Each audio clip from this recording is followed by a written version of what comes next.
I'm Thomas J. Misuraca, author of the short play Gay.I that'll be part of the ALAP WeHo Pride Reading Festival. To learn more, watch this podcast. I actually first fell in love with theater when my sophomore year English teacher, Ms. Ty, took us to see, I guess I can say because I'm home, Macbeth. And it was like not only the first Shakespeare that I saw, but I've seen little pieces of theater before that. But I mean, something, even though like I was young, I didn't understand the language, but she did the good thing of telling us the story beforehand. So we knew what we were going to see.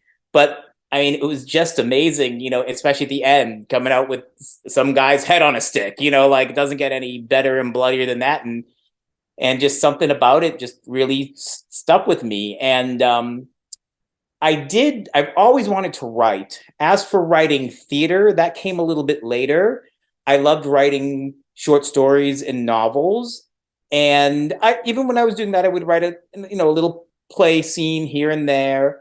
And I'd get a lot of short stories published. I had one novel published, but it didn't seem to quite complete me, if you'll excuse the expression. What did is when I started doing theater and I'd hear the audience reaction and how, laughing and gasping and just being there and feeling the energy. And I really felt like that is what my writing was better attributed for. Probably in the late 90s. That's when, as I mentioned, I wrote a novel, Lifestyles of the Damned. I loved it. It was funny. I had it published by a very small publisher. They released it, but they didn't really do anything further to get it out there, to get it into stores, to get signings done. So it was a little disappointing that nothing happened. So I started working on my play Tenants, and I joined a group called First Stage where they would do readings. And that was when I was like, oh, it's great to hear my stuff out loud. And I really, even when I was writing prose, it was very heavy dialogue. So I felt I had the knack of writing dialogue. So not only then to write dialogue, but then to hear it out loud, that's when I was like, I have to do this constantly. I so fell in love. So we do a few stage readings, and those are great. Hear and see the audience. And then just like I would send out short stories, I started sending out short plays to festivals. And I was amazed that I would quickly start getting into these and getting feedbacks and getting reviews that were positive, that, even though they were 10-minute festivals, my piece often was highlighted. So yeah, I guess back at the turn of the century, there was just that snowball effect where suddenly I said, okay, I'm going to focus on plays for a little while. And it just overcame. It was just one thing after another and one idea after another. Like I'd finish one full length and maybe it wouldn't go on to be produced, but it would be stage read. And then while I was trying to sell that, I had an idea for another one. So it was just one thing after succession, and it still continues to this day that way. But it's nicer to see that the material that I'm writing now is still getting as positive feedback as the stuff I was writing 20 years ago. I think the theater experience is important for the actors because it's our community. I think whenever we do a show together, it's an instant family, and it's also kind of sad when a show ends because then you lose your family, but then your family comes together. It could be members who you worked with in a previous show, that your old part family, but you're meeting new people. And it really feels like your community comes together. And I'm blessed that, again, from my early days of First Stage, since then I've worked with theaters like the Whitefire. I'm working on a new group with a new group called the Decameron Project. I've worked with EST over here in Atwater Village. And I'm very lucky that I seem to surround myself with people who not only seem to legitimately like my material, but they're also willing to help me mold it into something better. So I work with people who I give great feedback, and together we're working on creating pieces that then we want an audience to come see because we feel we have a message that is important to see. I write a lot of comedy, but even, again, especially post-COVID, I want to really up the funny, but I think it was just my nature to write funny but have a message in there as well, which I think is an easier way. You know, a spoonful of sugar, a spoonful of comedy helps an audience digest something, because there's nothing worse, you know, it's not that there's nothing worse, but I think if you go out and you try to hit the audience over the head with a message, they're going to reject it right away. But I think if you're showing in a positive light something that you feel needs to be illuminated and having fun with it, an audience is going to start seeing things from maybe a different point of view, like, oh, okay, I never thought that these people were going through the same thing that I was going through, or that they went through this at all. Is you know, where I think it is important for us to continue to tell stories. And, you know, as we talk, like, why theater is more immediate, and, you know that they're there, you know that they're listening. You know, you don't know with a TV show, are they, or with a book, are they, you know, did they skip the page about the message, or did they fall asleep while, you know, with theater, you feel the odds are a little bit better that they're listening. I wouldn't say that theater is quite my church, because church, to me, being raised Roman Catholic, is there's lots of rules, and you have to do this, and you have to kneel at this time, and you have to stand at this time, and you have to say this. And you know, I think that comparison to someone like me is no, because theater is so fluid that somebody could say, hey, this line, could I say this line this way, or could I change this line a little bit? And as long as the same message is there, you know, most playwrights are usually, okay, let's talk, you know, let's talk about it. And, you know, or can I move this way? I can do that. It just feels like it's so much more a fluidity type of gathering, rather than a very hardcore symbolic. I will say maybe it's my spirituality, because I really feel like when I'm at the theater, either as a participant or just a viewer, that, yeah, I feel like I'm on a different level. There's, you know, I've seen shows that get me high without having to touch a bit of drugs or alcohol. You know, things that really, you know, when you see something on stage and you feel like this is my life on stage, you know, you feel it, you know, you feel it here, you see, you know, you can see your soul on stage. And when I'm writing and I see my stuff on stage, that's, you know, that's a religious experience altogether. One of my favorite stories is Actors Workout Studios in North Hollywood did afternoon stage readings of a ton of my short plays. And, you know, I'd arrived to come and see it, and I had to go talk to someone out back. So I walked through the green room where all the actors are sort of, you know, preparing and getting dressed.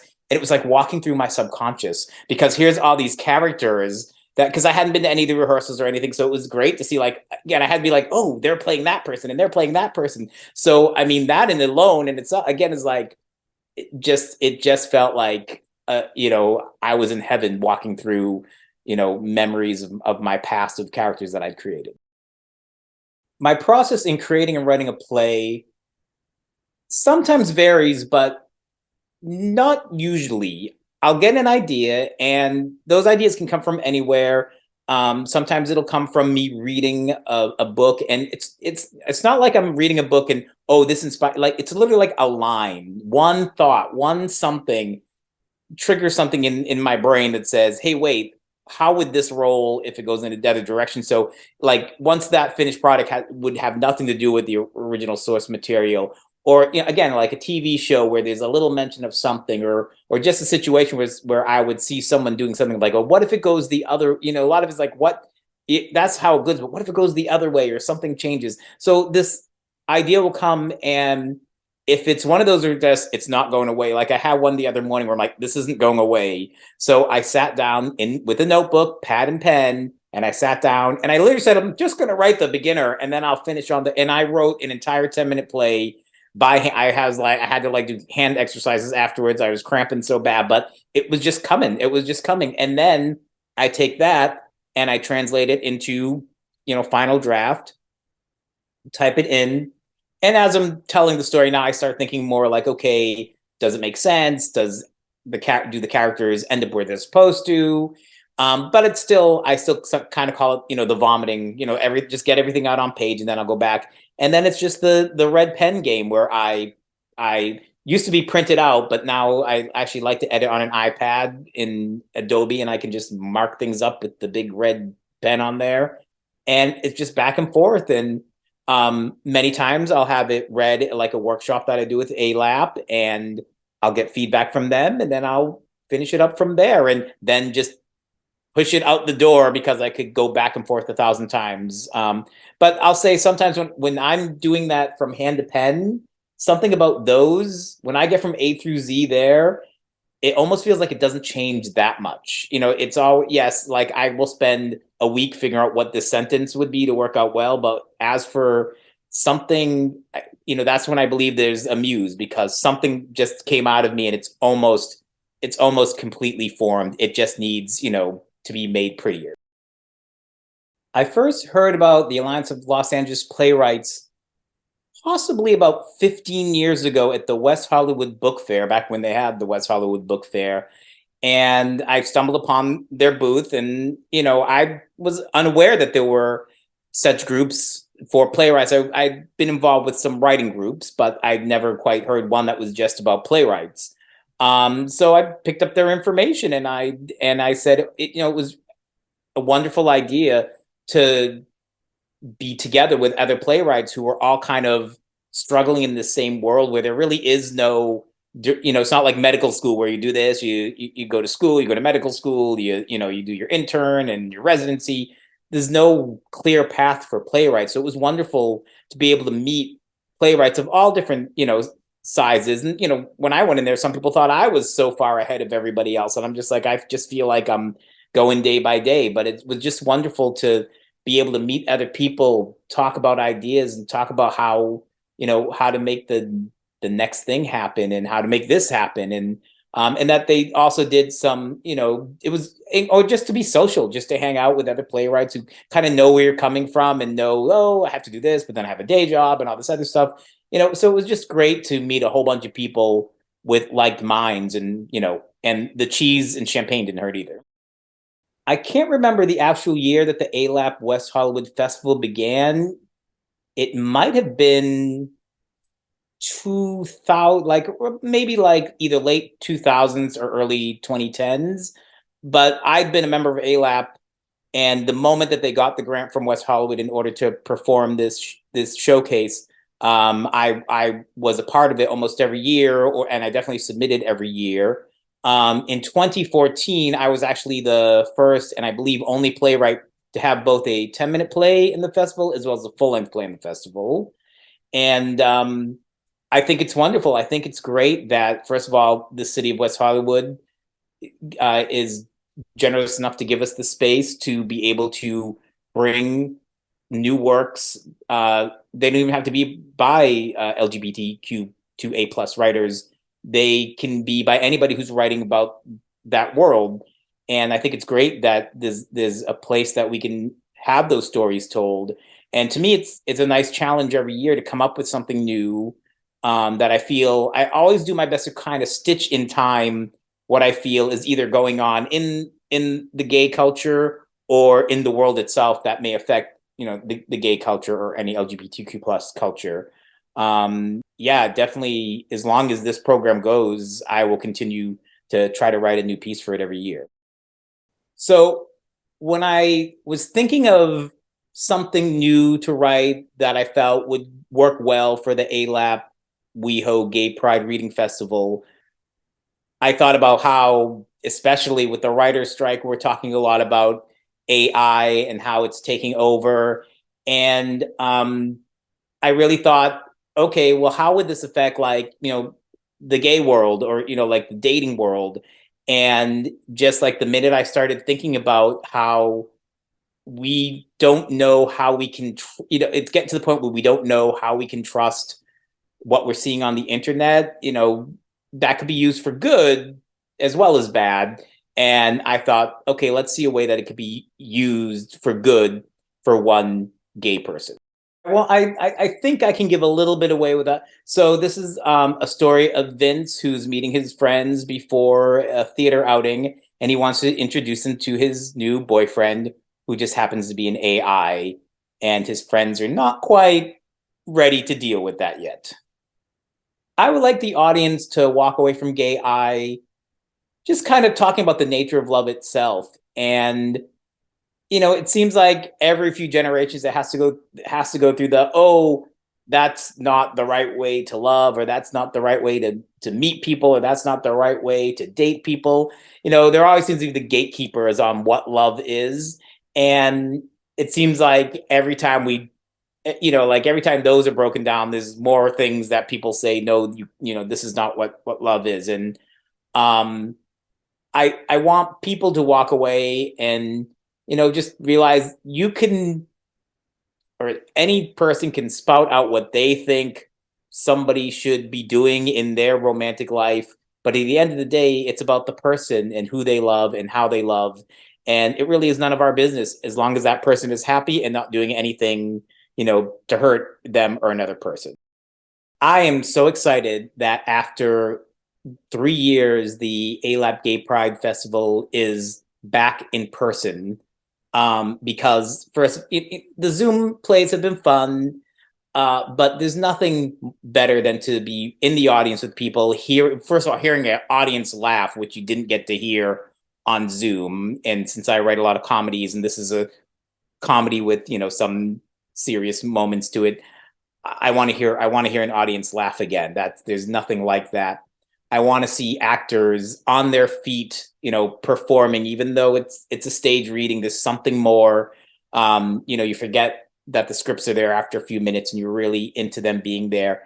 And in my case, it's two actors I've never met in person before, so it's going to be just wonderful. Like I told them, be prepared to get hugged until it's weird, because like these are people who I've been working with since the lockdown, and the one good thing about the lockdown is that not only did everyone slow down, but hey, you don't have to come all the way to North Hollywood to come to our writers workshop if you're in Culver City. So we had a great amount of people that wouldn't be able to come in person, come to workshops, and those who I worked with well, I continued to work with, and I'm very happy to be able to finally use them in person, and or work with them in person. And the other shows, I mean, just because I know most of the people who wrote the other shows, I admire the people who wrote the other shows, and I can't wait to be able to hear their material. And surprise, surprise, I'm actually starring or acting in one of them as well. So yes, I'm breaking from behind the scenes to do a role in Felix Racelis's Guys in the Wild. People should come to the ALAP West Hollywood Pride Reading Festival this year because it's free. Come on, it's free. What more do you need? It's free, but more importantly, it's in person. We are back to doing live theater or live stage readings, and it's just so wonderful to have our community back together. Both we talked about both theater itself as a community, the LGBTQ2A plus group is a community, and it's wonderful to have them all together and live and in person, and just to be there in the room and just enjoy 5 wonderful short plays, 1 full-length play that you haven't seen before. So it's brand new material. It's all good material. These are all, it's not an ego trip. They're all judged. They're all selected specifically for the afternoon. So it's going to be a wonderful afternoon of brand new works by some amazing actors, and you shouldn't miss it. I think more voices should be heard in the theater world, because it would get boring if it were just one voice. We love Our Town, but how many times does a theater have to do Our Town? We know, we're familiar with the story. We want to hear new stories by new voices and old voices telling new stories, and we want the theater to be open for anyone to tell a story. It shouldn't be, the theater can, it's a tough time we are right now because we're hearing these horrible stories of so many theaters going under, so many groups not being able to find homes. And as much as that saddens me and terrifies me a little bit, I also am always comforted by the thought that theater can happen anywhere. Theater can happen in a library, in your living room, in the park, Shakespeare in the park. So we shouldn't worry too much about where it's going to happen, but we've got to remember that we've got to include all voices. We can't just give the voice to one group. Everybody has to be heard. Everybody has to be seen. I mean, theater, if you just looked at the current Tony Awards, just look at the diversity in the room.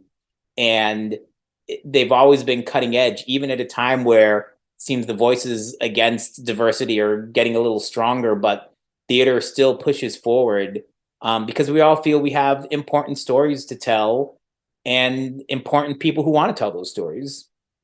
I think ALAP offers a lot of very important programs for the theater community. I mean, this being one of them. It's a yearly program where we get to hear new voices telling stories of the community. We also have In Our Own Voices, where our own writers get to read their work out loud, and it's just wonderful. We're starting a new program where we're trying to get some pieces done at local libraries. Unfortunately, the pandemic put a kibosh on a lot of the programs we used to do, and I hope we see them come back. We used to do write-outs where we'd go to a cafe and we'd all write together and talk a little bit about our processes. But we have great happy hours where we sit, and we're splitting them. We're back to doing a couple in person. We're doing them virtually, and we'll sit and we'll discuss, what's happening at that time. And we have some great panels that help the business end of writing. We have a big fall event that there's some workshopping there as well, but just great panels and a great opportunity to sit and chat with other playwrights. And it's just, I think it's great if you're a playwright or a writer, even actors and directors. We definitely need more of those to help figure out, especially now, how to make theater continue to thrive in Los Angeles. I think the reason to get involved with ALAP, rather you be a playwright or an actor or a director, is because it's just meeting other people. Of course, there's a lot of playwrights that's in our name, but there's people who come in and do from directing and writing. And I think if you really want to take a project or get into and involved in a project that's going to go a little further on down the road, it's important to make connections. And if you're a writer, I mean, you'll learn about where you should be submitting your work, and if you are a self-producer, what you should do. And directors, there's nothing better than me. I love when I go somewhere and I meet a new director, and if we share a vision, then yes, I want to be connected with that person. I want to work with that person. And then actors, if you meet someone who really seems to get the gist of your work, you're going to want to connect with them. But there has to be a place where these people get together, and ALAP is that place. ALAP does so much for playwrights, and we're trying to do more. We have the Berkowitz Fellowship, which takes under BIPOC playwrights, usually younger, but that doesn't matter. Early career BIPOC playwrights, and try to get them a little bit more familiar with the theater world and how to put together a show. And then it's great. As I said, we have some programs that allow people to get their work heard. But I always think that, as of all things, we could do more. And what usually stops all communities is that there's not enough money in the till. So definitely, yes, anytime ALAP will be happy to receive any donations if you would able to make them. I know laplaywrights.org is our website, and there's a big old donation button on there. And we know there's a lot of places that you can give, but I think it's important, especially now more than ever, that we let voices be heard and help us try to amplify them and get them out into the world even more. So a couple of my favorite LA programs is, I mentioned the Berkowitz Foundation. That was, unfortunately, Dan Berkowitz, who was one of the big chairs and founders of ALAP, passed away a couple of years ago. and he used to have the best cocktail parties at his house. And he made those. Even though I drove, I'm like, I'm doing something afterwards because I know I'm going to need some time to walk off those Cosmos. And it was just our mixers. And again, yes, we all like it because there was a lot of cheese. And I mean, I could sit around the cheese table and just stuff my face like Homer Simpson. But what I like those is, and maybe it was the drink, but I know writers don't really need drink to talk about themselves. But you really felt like people were talking, people were engaging, people were excited for each other. And, you could say, oh, I got something, produced, and it's in this small play, and everyone's like, you're produced, it doesn't matter. And like there were hundreds of other plays and someone chose your play. So it really is, that's a great place to have the community to understand where you are in writing, and how what someone may not see as a big accomplishment is a huge accomplishment in this world. And then I'm not plugging this because it's coming up, but the ALAP WeHo Festival has always been one of my favorites because it's just great to have a place to have our stories being told. And it's now that it's back in person, it's even better because that was fun too. Again, getting a bunch of friends to come to the show, getting a bunch of friends to act in the show. And getting to hear is, as I said, I always write something new for it. So to hear something new that may go on to something else as well is always wonderful. And, then afterwards is usually like milk and cookies, and just like, so you don't need the booze to loosen your lips. It's just sitting around with something in your hand, kibitzing with other playwrights. And it's just, just wonderful to be able to chat with others. And again, I cannot express how excited I am that we're doing it again this year live in person. I'm Thomas J. Misuraca, author of the 10-minute play Gay.I, that will be part of the ALAP WeHo Pride Reading Festival, Saturday, June 24th at Plummer Park, rooms 5 and 6, at 7377 Santa Monica Boulevard in West Hollywood. I will also be starring in the short play Guys in the Wild by Felix Racelis, and the event is free. So come on out and see it, you guys.